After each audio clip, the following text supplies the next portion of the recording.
ಬ್ರಹ್ಮಾಂಡ ಭ್ರಷ್ಟಾಚಾರ ನಡೆದಿದೆ ಈ ಸರ್ಕಾರದಲ್ಲಿ. ಒಳ್ಳೆ ಬಡವರ ಹಣವನ್ನು ಕೊಳ್ಳೆ ಹೊಡಿದ್ದಾರೆ ಅಂತ ಹೇಳ್ತಾ ಇದೆ ಸರ್. ರಾಜೀನಾಮೆ ಕೇಳ್ತಾರೆ ಸೇಮ್ ಯಾವ ಥರ ಎಲ್ಲೆಲ್ಲಾಗಿದೆ ಅಂತ ದಾಖಲಾತಿ ಕೊಡಲಿಲ್ವಾ?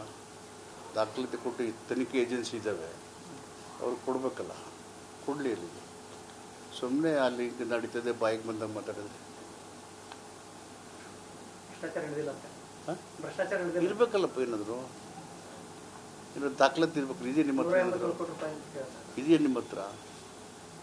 ಏನಾದರೂ ಇದೆಯಾ ನಿಮ್ಮ ಹತ್ರ? ಸುಮ್ಮನೆ ಮಾತಾಡಿದ್ರೆ ಸರಿ. ಒಂದು ವಿಚಾರ ಏನಂತಂದ್ರೆ, ರಾಜ್ಯದಲ್ಲಿರ್ತಕ್ಕಂಥ ಬೇರೆ ಬೇರೆ ಸಮುದಾಯಗಳ ಸ್ವಾಮೀಜಿಯವರು ಒಂದು ಬೇಡಿಕೆಯನ್ನು ಪದೇ ಪದೇಯಾಗಿ ಮಾಧ್ಯಮಗಳ ಮುಂದೆ ಹೇಳ್ತಾ ಇದ್ದಾರೆ. ನಮ್ಮ ಸಮುದಾಯಕ್ಕೆ CM ಕೊಡಬೇಕು ಅಂತೇಳಿ. ಇನ್ನೊಂದು ಕಡೆ ಏನಂತಂದ್ರೆ, ಕೆಲವರು ನಿಮ್ಮದೇ ಸಚಿವರು ನಮಗೆ DCM ಜಾತಿವಾರು DCM ಸ್ಥಾನ ಕೊಡಬೇಕು ಅಂತ ಹೇಳಿ ಈ ಚರ್ಚೆ ರಾಜ್ಯದಲ್ಲಿ ಬಹಳಷ್ಟು ಚರ್ಚೆ ಆಗ್ತಾ ಇದೆ ಕಳೆದ 15 ದಿನದಿಂದ. ಆ ವಿಚಾರಕ್ಕೆ ಸಂಬಂಧಪಟ್ಟಂತೆ ಈಗ ಜನ ಕಾಂಗ್ರೆಸ್ ಪಕ್ಷ 3-5 ವರ್ಷ ಆಳಬೇಕು ಅಂತೇಳಿ ಆಶೀರ್ವಾದ ಮಾಡಿ 135 ಜನ ಗೆಲ್ಲಿಸಿದ್ದಾರೆ ಪಕ್ಷ. ಯಶಿಕಾ ಮನೆಯಲ್ಲೇ ಬೇಕರಿ ಬಿಸ್ನೆಸ್ ಮಾಡಿ 6 ಲಕ್ಷ ಗಳಿಸ್ತಿದ್ದಾರೆ. ನೀವು ಕೂಡ ಅವರಿಂದ ಕಲಿಬೇಕಾ? ಅವ್ರ ಜೊತೆ ವಿಡಿಯೋ ಕಾಲ್ನಲ್ಲಿ ಮಾತಾಡಬೇಕಾ?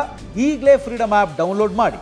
ಹೈಕಮಾಂಡು ವೀಕ್ಷಕರನ್ನು ಕಳಿಸಿ ಶಾಸಕರ ಅಭಿಪ್ರಾಯವನ್ನು ಸಂಗ್ರಹ ಮಾಡಿದ್ದಾರೆ.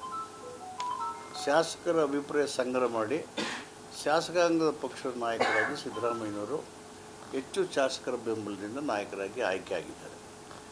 ಅವರು ಶಾಸಕಾಂಗದ ಪಕ್ಷದ ನಾಯಕರಲ್ಲಿ ಶಾಸಕರ ಅಭಿಪ್ರಾಯವನ್ನು ಸಂಗ್ರಹ ಮಾಡಿ ಅವರ ಅಭಿಪ್ರಾಯದ ಮೇರೆಗೆ ಹೈಕಮಾಂಡು ತೀರ್ಮಾನ ಮಾಡಿ ಸಿದ್ದರಾಮಯ್ಯನವರು ಮುಖ್ಯಮಂತ್ರಿ ಅಂತ ಹೇಳಿದ್ದಾರೆ.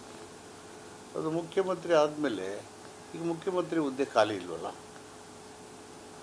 ಇದು ಕಾಂಗ್ರೆಸ್ ಪಾರ್ಟಿ ಅಬ್ಸರ್ವರ್ ಕಳಿಸಿ ಶಾಸಕರ ಅಭಿಪ್ರಾಯ ಕಳಿಸಿ, ಅದು ಸಂಪ್ರದಾಯ. It's A practice in a political party.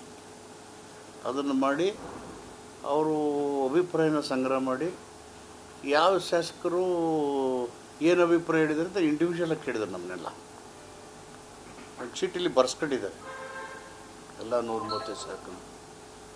So ಅಂದಮೇಲೆ ಶಾಸಕಾಂಗ ಪಕ್ಷ ಆಯ್ಕೆ ಮಾಡಿದೆಯಲ್ವಾ ನಾಯಕನ್ನ, ಅವರು ಶಾಸಕರ ಅಭಿಪ್ರಾಯದ ಆಧಾರದ ಮೇಲೆ ಹೈಕಮಾಂಡ್ ಮುಖ್ಯಮಂತ್ರಿ ಮಾಡಿದಾರಲ್ಲ. ಮುಖ್ಯಮಂತ್ರಿ ಹುದ್ದೆ ಖಾಲಿ ಇಲ್ಲದಿದ್ಮೇಲೆ ಮುಖ್ಯಮಂತ್ರಿ ಹುದ್ದೆ ಚರ್ಚೆ ಮಾಡೋದು ಅವಶ್ಯಕತೆ ಏನಿದೆ? CM ನೇಮಕಾತಿ ಸಂದರ್ಭದಲ್ಲಿ ಏನಾದರೂ ಒಪ್ಪಂದ ಆಗಿರ್ತಾ ಸರ್? ಏನಂದ್ರೆ ಇಷ್ಟು ವರ್ಷ ಸಿದ್ದರಾಮಯ್ಯ ಅವರು ಇನ್ನೊಂದು ವಿಭಾಗ ಇವರು ಏನಾದರೂ ಆ ರೀತಿ ಏನಾದರೂ ಚರ್ಚೆ ಆಗಿತ್ತಾ ಪಕ್ಷದ ಒಳಗಡೆ ಅಂತ? ಈ ವಿಷಯಗಳು ಇಲ್ಲಿ ನಾವೆಲ್ಲ ಚರ್ಚೆ ಮಾಡೋ ವಿಷಯಗಳಲ್ಲ. ಅದು ಪಕ್ಷದ ಹೈಕಮಾಂಡಿನ ವ್ಯಾಪ್ತಿಗೆ ಬರೋ ವಿಷಯ. ಅದು ನನ್ನ ವಿಷಯ ಆಗಲಿ ಇನ್ನೊಬ್ಬರ ವಿಷಯ ಆಗಲಿ ಅಲ್ವೇ ಅಲ್ಲ. It's not our subject at all. ಹೈಕಮಾಂಡದು ನಾವು ಚೀಫ್ ಮಿನಿಸ್ಟರ್ ಹುದ್ದೆ ಖಾಲಿ ಇಲ್ವೇ ಇಲ್ವಲ್ಲ. ಬಟ್ ಸ್ವಾಮೀಜಿಗಳು ಭಾಳ ಒತ್ತಡ ಹಾಕ್ತಾ ಇದ್ದಾರೆ, ಸ್ವಾಮೀಜಿಗಳು ಬೇಡಿಕೆ ಆಗ್ತಾ ಇದೆ, CM ಬದಲಾವಣೆ ಆಗ್ಬೇಕಂತೇಳಿ. ವೋಟ್ ಕೊಟ್ಟು ಆಯ್ಕೆ ಮಾಡಿರೋರು ಯಾರು? ಜನರು. MLAಗಳು ಯಾರು ಆಯ್ಕೆ ಮಾಡಿದ್ದಾರೆ? MLAಗಳು ಯಾರನ್ನ ಆಯ್ಕೆ ಮಾಡಿದ್ದಾರೆ? MLAಗಳು ಆಯ್ಕೆ ಮಾಡಿರೋದು ಯಾರನ್ನ? ಶಾಸಕ ಪಕ್ಷ ನಾಯಕ ಅಂತ. ಡೆಮಾಕ್ರಸಿಯಲ್ಲಿ ಹೆಂಗೆ ಲೀಡ್ರ್ ಎಲೆಕ್ಟ್ ಆಗ್ತಾನೆ? ಒಂದು ಪಾರ್ಟಿ ಯಾವ ಆಧಾರದ ಮೇಲೆ ಒಬ್ಬ ಲೀಡರ್ ತೀರ್ಮಾನ ಮಾಡ್ತಾರೆ? ಎಲ್ಲ ಪ್ರೊಸೀಜರ್ ಆಗಿದ ಮೇಲೆ ಈ ಚರ್ಚೆಗಳೆಲ್ಲ ಅನವಶ್ಯಕ.